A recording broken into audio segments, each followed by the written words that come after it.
Let's now cross over to Kisumu, where Laura Otieno is following the government's efforts to trim the wage bill amid the rising public debt. So right now, Laura Otieno is joining us from Kisumu. Laura, good morning. It's good to be speaking to you.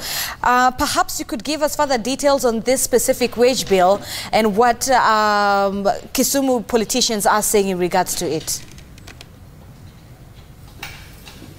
Well, Zinzi, it's not really a wage bill, but where we are today is the launch of the medium-term plan of the Vision 2030, where ICTPS Jerome Ochieng is expected to launch the sensitization to counties towards the same. Well, you know, as of Vision 2030, it is quite a part of a process right now, what is happening, considering it's about 10 years until that vision is expected to come into reality for Kenyans. And the government had included the Big Four agenda, which can be viewed as a step towards the attainment of that, looking at food security, affordable housing, quality healthcare for Kenyans, and also manufacturing as one of as four of the key areas that are not only the Big Four agenda of the government, but are also viewed as enablers towards the attainment of Vision 2030.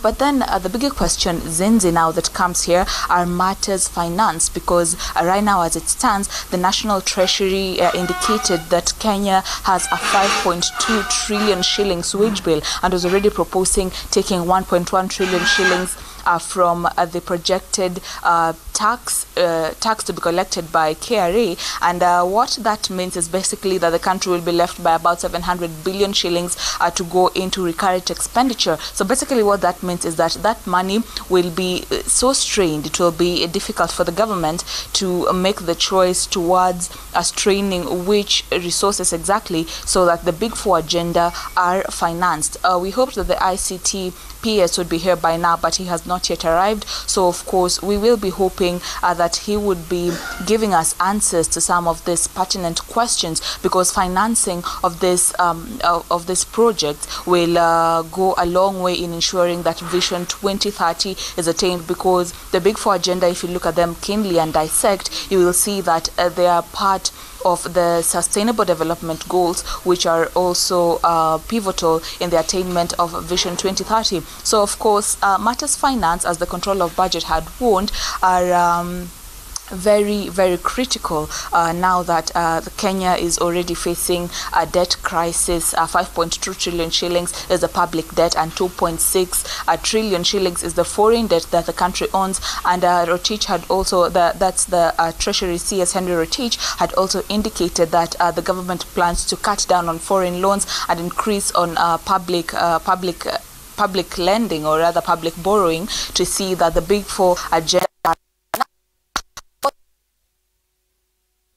be caught between a rock and a hard place, because basically that translates to the common mwananchi having to part with higher interest rate for bank loans, or rather the bank loans will be quite inaccessible. So of course the financing of this Vision 2030, even as the counties are being sensitized on the medium-term plan, is the financing of that. And so of course it will be interesting to see what plan Treasury has, whether it will be going forward with the public borrowing plan, or there will be a backup towards the financing of the Big Four agenda, which consequently relates to the attainment of the Vision 2030. Zinzi.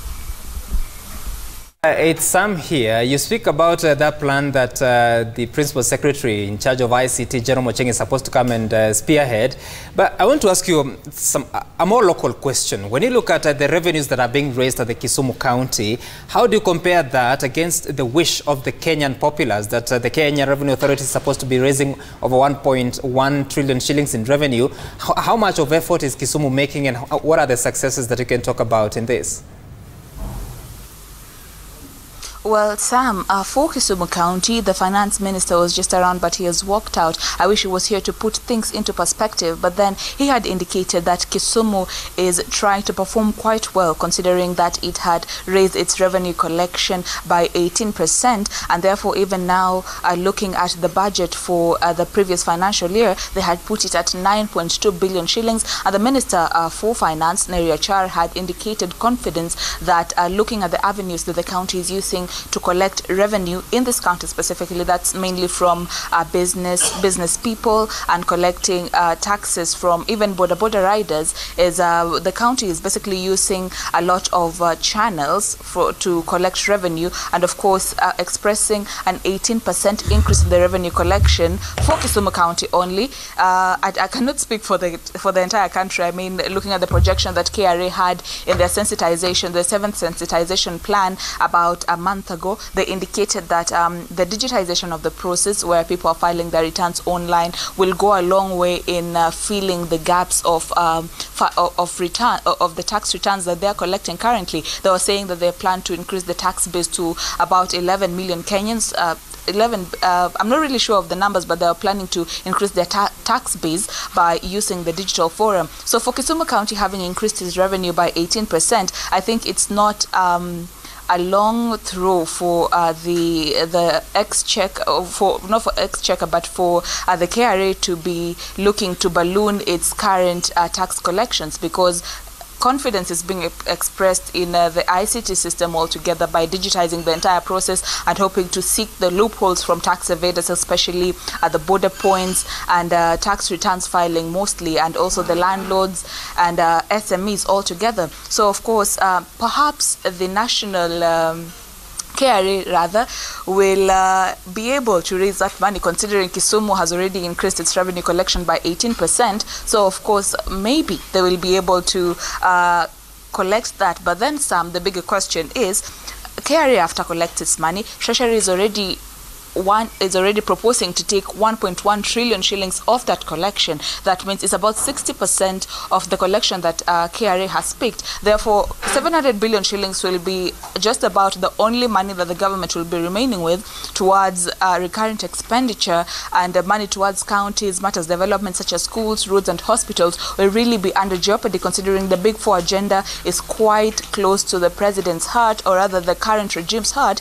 And we're looking at UHC, we're looking at affordable housing, we're looking at manufacturing, and all those areas. I mean, unless the private sector is really brought on board, I think we'll just wait and see how things unfold in matters financing of the Big Four agenda and consequently Vision 2030.